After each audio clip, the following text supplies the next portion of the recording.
a demonic possession so terrifying it inspired The Exorcist, but the true story was worse. A boy, a Ouija board, and a battle against evil that left priests broken, and one question: was it real? 1973 release of the film The Exorcists was not merely a cinematic event, it was a cultural, seismic shock. Directed by William Friedkin, the movie transcended the horror genre, etching itself into the collective psyche as one of the most terrifying films ever produced. Its graphic depiction of a young girl's demonic possession and the desperate efforts to save her induced widespread fear, with some viewers reportedly experiencing what psychiatrists termed cinematic neurosis.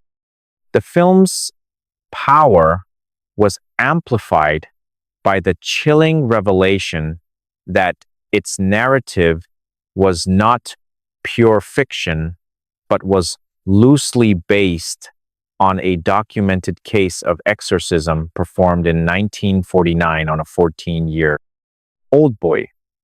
This boy, known by pseudonyms such as Roland Doe or Robbie Mannheim, was later identified as Ronald Hunkler.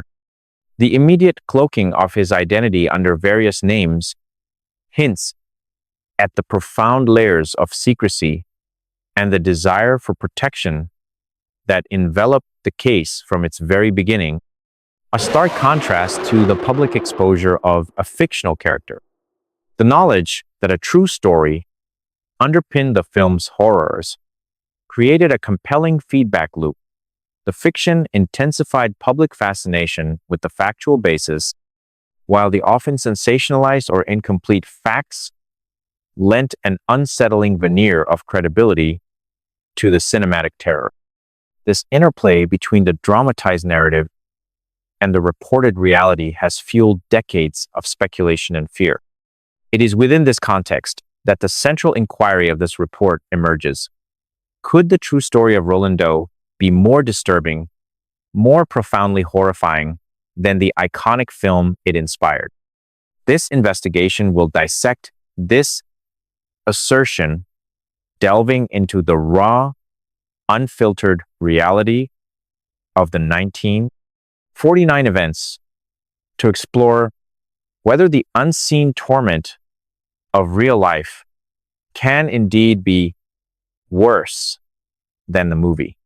The decades-long secrecy surrounding Roland's true identity and his own reported lifelong fear of exposure underscore a level of inherent trauma and societal stigma far more lasting and tangible than the plight of any fictional character. This persistent, real-world suffering sets an early, somber tone for understanding why the lived experience might eclipse its fictional counterpart in terms of sheer horror. The genesis of horror, the case of Roland Doe. The harrowing events that would later inspire cinematic terror began in an unassuming setting with an ordinary family. The boy at the center, believed to be Ronald Hunkler, referred to pseudonymously as Roland Doe or Robbie Mannheim, was a 13 or 14-year-old from a German American Lutheran family residing in Cottage City, Maryland, a suburb of Washington, D.C. Reports indicate Roland was an only child and shared a close bond with his Aunt Harriet, sometimes referred to as Tilly, who was known as a spiritualist. This detail about his upbringing, particularly his status as an only child and reliance on adults like Aunt Harriet for companionship, you could suggest a degree of loneliness or a heightened susceptibility to suggestion, especially following the loss of a significant figure who had introduced him to paranormal practices. The ominous prelude to the main ordeal commenced after Aunt Harriet's death in January 1949. Roland, reportedly despondent over her passing, had been introduced to the Ouija board by her and subsequently attempted to contact her spirit using it. Shortly thereafter, the family began experiencing inexplicable phenomena. These started subtly, with dripping sounds emanating from walls and pipes despite no discernible leaks, and scratching noises coming from the walls and floorboards of Roland's room, often occurring nightly between 7 p.m. and midnight for a period of about 10 days. A picture of Christ hanging on a wall was also reported to shake. The disturbances soon escalated in intensity and visibility. Roland's mattress and bed began to move violently, sometimes sliding across the room. Objects such as coat hangers, books, fruit, and even furniture were reported to levitate or fly across rooms, seemingly of their own accord. At school, his desk was observed sliding into the aisles. Concurrent with these external manifestations were alarming changes in Roland's behavior. During the day, he was often described as calm and normal, but at night, he would erupt into screaming fits and wild outbursts. He would enter trance-like states, make guttural sounds, and reportedly had no memory of these nocturnal episodes the following morning. Perhaps most disturbingly, physical manifestations began to appear on his body. Red scratches would emerge, sometimes forming words. The word Louis appeared, which his mother interpreted as a divine sign that they needed to seek help in St. Louis. Other words like hell and markings such as an X, which priests later interpreted as signifying the presence of 10 demons, and pitchfork-shaped red lines were also reported.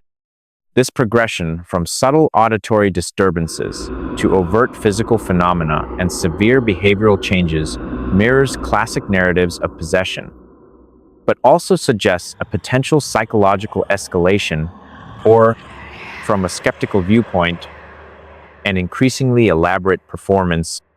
Faced with these terrifying and inexplicable events, Roland's family embarked on a desperate search for answers. They consulted physicians, psychiatrists, and their local Lutheran minister, Reverend Luther Miles Schulz. Initially, no medical or psychological explanation could be found for Roland's condition or the surrounding phenomena. Reverend Schulz himself witnessed some of the strange occurrences, including bed vibrations and a tipping chair during an overnight stay by Roland at his home. It was Reverend Schulz who eventually suggested that the family contact the Catholic Church, specifically the Jesuits, for assistance. The family's early and documented attempts to seek help from multiple professional disciplines before turning to Catholic exorcism underscores their initial efforts to find rational explanations.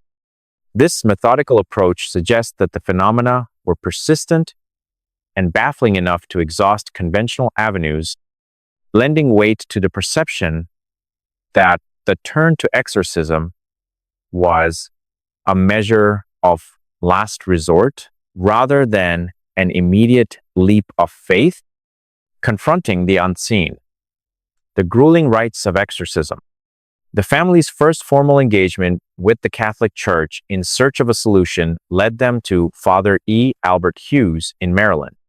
Initially, Father Hughes provided the family with holy water and blessed candles, but these items reportedly only aggravated the strange activity in the home.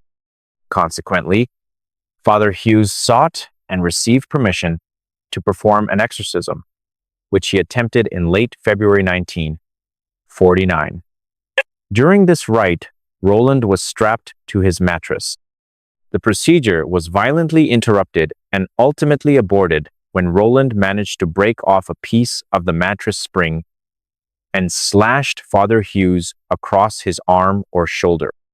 It is important to note that some skeptical accounts later questioned the veracity of this attack and the extent of Hughes's involvement in a formal exorcism at this stage, a contradiction that highlights the contested nature of some details in the case. Following this violent episode and the appearance of the word Louis in scratches on Roland's body, his mother became convinced that they needed to travel to St. Louis, Missouri, where they had relatives. The family relocated and stayed with relatives in the Belle neighborhood in a house on Roanoke Drive. It was here that a new team of Jesuit priests from St. Louis University became involved. A cousin of the family who attended the university facilitated contact with Father Raymond J. Bishop. Father Bishop visited Roland, witnessed phenomena such as scratching sounds and the boy's mattress moving, and subsequently involved Reverend William Bowdern, the pastor of St. Francis Xavier College Church. Other priests, including Father Walter H. Halloran, Father Lawrence Kenny, and Father Charles O'Hara, also assisted in the ensuing rites. Crucially, Archbishop Joseph E. Ritter of St. Louis granted official permission for a formal rite of exorcism to be performed. This archdiocesan sanction signified that the church hierarchy considered the case to be of serious concern, warranting its rarest and most solemn ritual. The exorcism rites in St. Louis spanned several weeks, primarily occurring throughout March and April of 1949. The locations for these grueling sessions varied, beginning at the relative's home on Roanoke Drive, then moving to the rectory at St.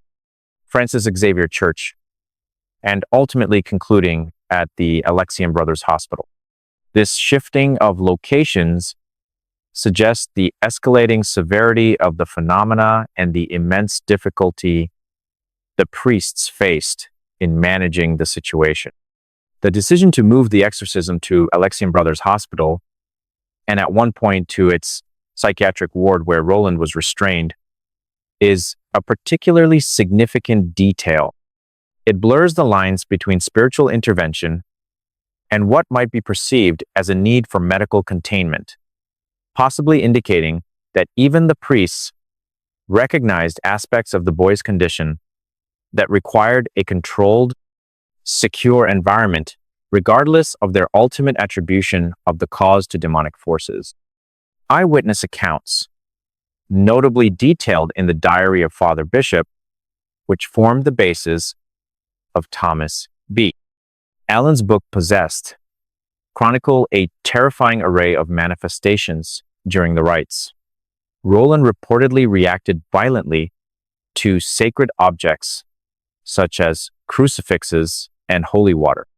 He was said to speak in guttural or strange voices, with some claims of him speaking Latin, though Father Halloran later expressed skepticism regarding the fluency and authenticity of this, suggesting it might have been mimicry of phrases he heard the priests recite. Physical manifestations intensified.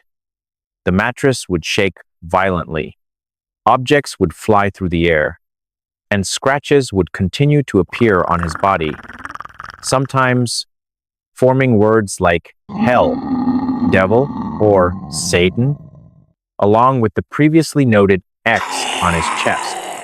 Roland's physical outbursts became increasingly violent.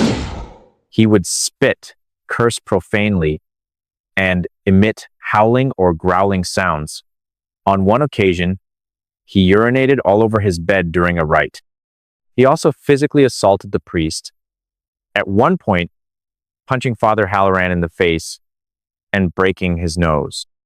A particularly harrowing incident involved Roland attempting to commit suicide by throwing himself over a bluff overlooking the Mississippi River while at a Jesuit retreat. He was reportedly prevented from doing so by Father Halloran.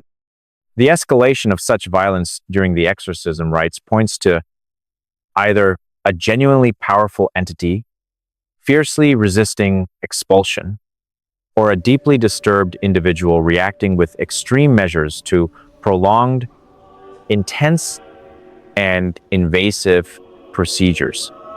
This duality remains central to any discussion of the case's severity. The reliance on Father Bishop's diary, hidden for 40 years and described as one of the most complete accounts of an exorcism since the Middle Ages, as a primary source for these intimate details, introduces a narrative filtered through the personal experiences and beliefs of a participating priest. While invaluable, it is inherently a subjective record. The protracted ordeal reached a dramatic and tenuous conclusion on the evening of April 18, 1949, the Monday after Easter, at Alexian Brothers Hospital. Roland reportedly awoke with seizures, shouting that Satan would always be with him. In a final desperate effort, the attending priests laid holy relics, crucifixes, medals, and rosaries upon the boy, fervently invoking Saint Michael the Archangel to battle Satan for his soul. Around 10:45 p.m. or 11 p.m., a powerful invocation occurred. Some accounts state Roland himself screamed, "Satan! Satan! I am Saint Michael! I command you, Satan, and the other evil spirits to leave this body in the name of Dominus immediately, now, now, now, now," while others attribute a similar command to the priests. Approximately 7 minutes later, Roland reportedly came out of his trance, visibly calmed, and uttered the simple words, "He's gone." He then recounted having a vision of Saint Michael vanquishing Satan, sometimes described as a dragon, on a great battlefield. Following this event, the strange occurrences and Roland's violent behavior reportedly ceased entirely.